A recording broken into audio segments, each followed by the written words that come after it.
London के बाद Dubai अब पाकिस्तानी सियासत का मरकज। नवाज शरीफ के बाद साबिक सदर आसिफ अली जरदारी दुबई पहुंच गए। साबिक सदर खुसूसी तैयारी के जरिए कराची से दुबई पहुंचे। बिलावल भुट्टो और मरियम नवाज भी दुबई में मौजूद।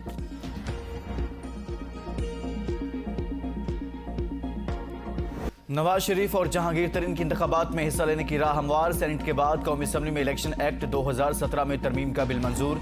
तरमीम के बाद आर्टिकल 62(1)F के तहत 5 साल से ज्यादा नहली की सजा नहीं होगी। कानून बनने के बाद इलेक्शन कमीशन को आम इंतखाबात की तारीख के ऐलान का इख्तियार होगा। इलेक्शन एक्ट के सेक्शन 57 में तरमीम की गई है। इलेक्शन कमीशन नया शेड्यूल और आम इंतखाबात की तारीख का ऐलान कर सकेगा। सदर मुमलिकत हज पर जाने की वजह से सादिक संजरानी की जानिब से इस बिल पर दस्तखत किए जाने का इम्कान।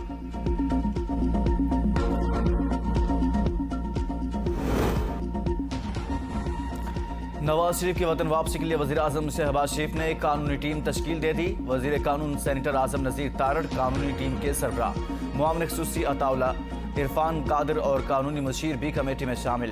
कानूनी टीम नवाज शरीफ की वापसी में कानूनी रुकावटों के खात्मे के लिए किरदार अदा करेगी।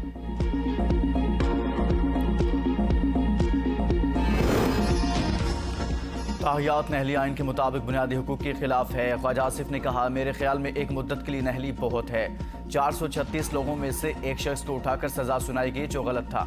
नवाज शरीफ के साथ जो नाइंसाफी हुई उसको खत्म करेंगे। पीटीआई के दौर में लोगों को मिलिट्री कोर्ट से सजाएं हुई और 25 लोगों के केसेस मिलिट्री कोर्ट्स में चले। जिस इदारे पर पीटीआई वर्कर्स ने हमला किया वो इनके खिलाफ कार्रवाई का हक रखता है।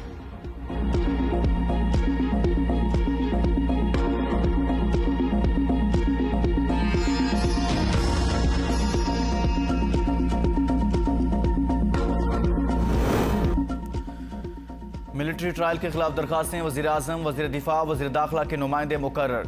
मिलिट्री कोर्ट्स में सिविलियन के ट्रायल के खिलाफ केस की समाअत आज फिर होगी। सुप्रीम कोर्ट की जानिब से वज़ीर आज़म, वज़ीर दाखिला और वज़ीर दिफा को नोटिस जारी किया गया। वज़ीर आज़म शहबाज शरीफ की नुमाइंदगी बैरिस्टर फारूक नसीम करेंगे। ख्वाजा आसिफ की नुमाइंदगी इरफान कादिर और राना सनाउल्लाह की नुमाइंदगी शाह खावर करेंगे। हुकूमत की जानिब से 9 मई के हवाले से अटॉर्नी जनरल कोर्ट रूम में वीडियो चलवाएंगे।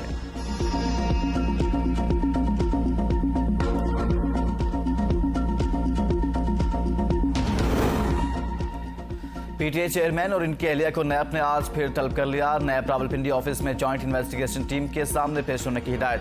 तोशाखाना रेफरेंस में चेयरमैन तहरीक इंसाफ की हिफाजती जमानत की दरख्वास्त समाअत के लिए मुकर्रर। जस्टिस अली बाकर नजफी की सरबराही में 2 रुकनी बेंच पीर को समाअत करेगा।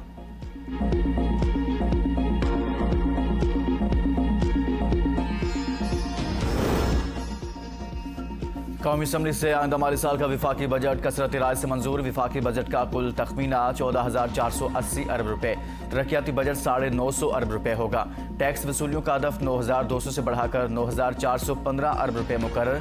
पेंशन अदायगी 761 अरब से बढ़ाकर 801 अरब कर दी गई। आइंदा माली साल के मंजूर शुदा बजट के मुताबिक NFC के तहत 5,276 अरब रुपए की बजाय 5,390 अरब रुपए मिलेंगे। बेनज़ीर इनकम सपोर्ट प्रोग्राम की रकम 459 अरब रुपए की बजाय 466 अरब रुपए मुकर्रर। पुरानी टेक्नोलॉजी वाले पंखों पर 2,000 रुपए फी पंखा टैक्स आयद। पुराने बल्ब पर 20% टैक्स लगेगा। तरमीम मंजूर। फाइनेंस बिल मंजूरी के वक्त हुकूमती बेंचेस पर सिर्फ 74 अरकान मौजूद।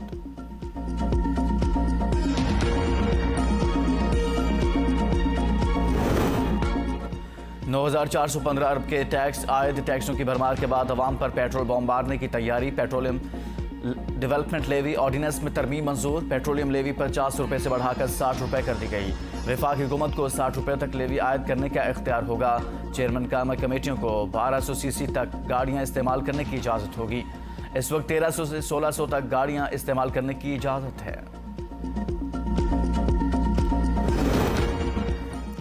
हमारा 800 अरब रुपया पेंशन की मद में चला गया। ये गरीब मुल्क है, बहुत बड़ा बोझ था। इस मसले को हल कर रहे हैं। इस हकदार का कौमी असम्बली में बजट इजलास से खिताब। कहा, पेंशन के हवाले से कवानीन में तब्दीली ज़रूरी है। कोई भी शख्स एक पेंशन का हकदार है, इससे ज़ायद का नहीं। इसे एक पेंशन का इंतखाब करना होगा। इस्लाहात ग्रेड 17 से ऊपर वालों के लिए है। बेवा को ताहियात पेंशन मिलेगी मगर औलाद में बेटी या मुतल्लिका को 10 साल तक मिलेगी। पेंशन का एक सिस्टम बनाना होगा। ऐसा ना हो कि हमारे लिए इसकी अदायगी करना भी मुश्किल हो जाए। हमने सियासी साख दाव पर लगाकर रियासत को बचाया।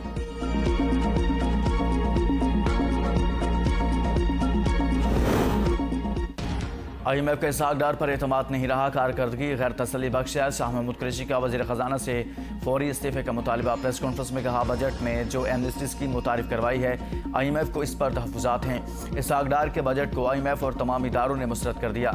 बजट में रखे गए रेवेन्यू अहदाफ नाकाफ़ी थे। मुल्क की इंडस्ट्री बहरानी कैफियत का शिकार है। हक़ाइक़ पर पर्दा डाला जा रहा है। 215 अरब के नए टैक्स लगा दिए गए। मुल्क की मईशत सुकड़ने लगी। इसहाक डार वज़ीर ख़जाना की जिम्मेदारी किसी और को दे दी।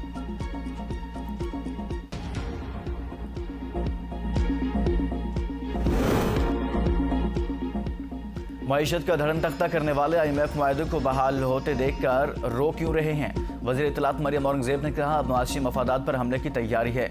IMF से समझौता करीब होने की खबर सुनते ही तकरीबकारों, साजिशियों और मुल्क दुश्मनों का रोना पीटना फिर शुरू हो गया है।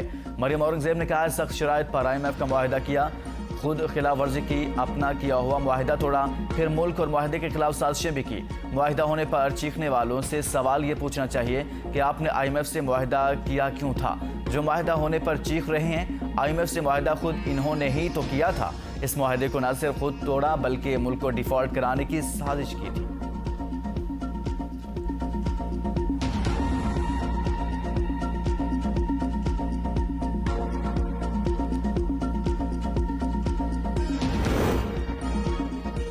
समंदर पार पाकिस्तानी IMF का शिकार, हुकूमत ने दबाव में बजट पेश करदा। टैक्स एमनेस्टी स्कीम वापस ले ली। बैरून मुल्क से $1 लाख भिजवाने पर ज़राए आमदन जाहिर ना करने की छूट दी गई थी। एमनेस्टी स्कीम का मकसद मुल्क में डॉलर की किल्लत पर काबू पाना था।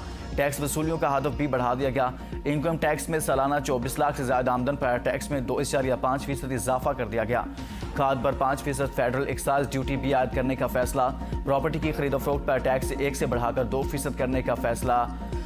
जूसेस पर फेडरल एक्साइज ड्यूटी 10% से बढ़ाकर 20% कर दी गई।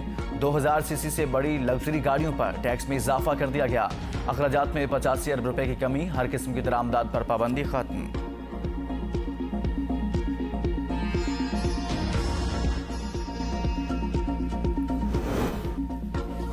पाकिस्तान और IMF के एक बार फिर मुआहदे के करीब पहुंच गए। मेमोरेंडम को आत्मी शक्ल देने के लिए वर्चुअल राब्ता।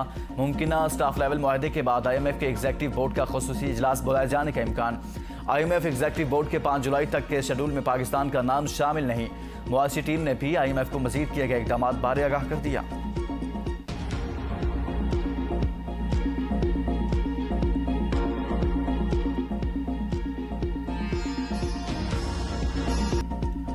इस्लामाबाद रात गए फिर बारिश। मरी, लाहौर और पंजाब के दीगर इलाकों में भी तूफानी बारिश है। पंजाब में 130 किलोमीटर की रफ्तार से आंधी, दरख्त जड़ों से उखड़ गए। कई शहरों की बिजली सप्लाई मुअत्तल। लाहौर के मुख्तलिफ इलाकों में मूसलाधार बारिश से कई फीडर ट्रिप कर गए। गुजरावाला से आलकोट, शकरगढ़, जेहलम, गुजरात, नारोवाल समेत मुल्क के मुख्तलिफ इलाकों में भी मूसलाधार बारिश। नशीबी इलाके ज़ेर आब आ गए। मुजफ्फराबाद में भी बारिश। बलोचिस्तान में भी मूसलाधार बारिश। ज़ियारत, कोहलू और दीगर इलाकों में बारिश पानी से। नदी नालों में तुगयानी। शहरी रहमान कहती हैं 30 जून तक मुल्क भर में प्री मानसून बारिशों की पेशगोई है। शदीद बारिशों से शहरी इलाकों में अर्बन फ्लडिंग का खदशा। पहाड़ी इलाकों में सैलाब, लैंडस्लाइडिंग का भी अंदेशा है।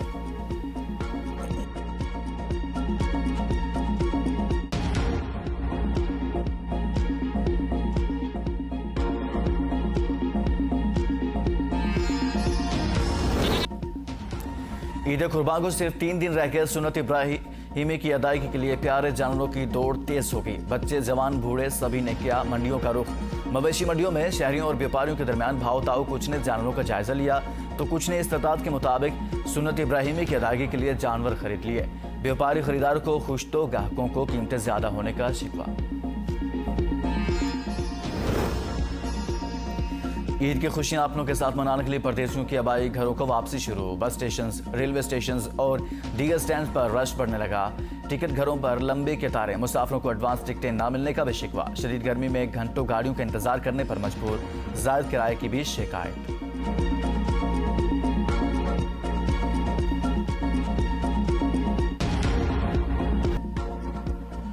लब्बैक अल्लाहुम्मा लब्बैक। आज़मीन हज की मिना के लिए रवानगी शुरू। आज से मनासिक हज का आगाज़। आज़मीन हज आज 8 ज़िलहज को बैतुल्लाह से तवाफ़ उम्रा के बाद रात भर मिना में क़याम करेंगे। 9 ज़िलहज की सुबह हज के सबसे अहम रुकन वकूफ़ अरफा के लिए अरफात रवाना होंगे।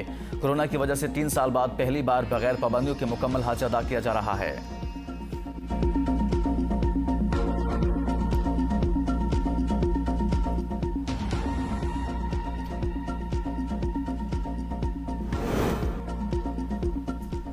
सदर मुमलिकत आरिफ अलवी 52 रुकनी वफ्द के हमरा PI के खसूसी तैयारे पर हज की सआदत हासिल करने के लिए जद्दा रवाना। चेयरमैन सेनेट सादिक संजरानी ने काम मुकाम सदर की जिम्मेदारियां संभाल ली।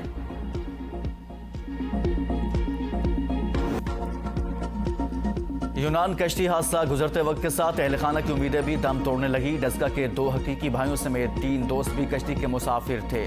सगे भाई वहीद, तस्कीन, फरियाद अली और एक दोस्त अभी तक लापता। घरों में फजा सोगवार, मेरे बच्चों का पता करवाया जाए, वालिद की हुकूमत से अपील। अब तक तहसील डस्का के 13 नौजवान लापता हैं।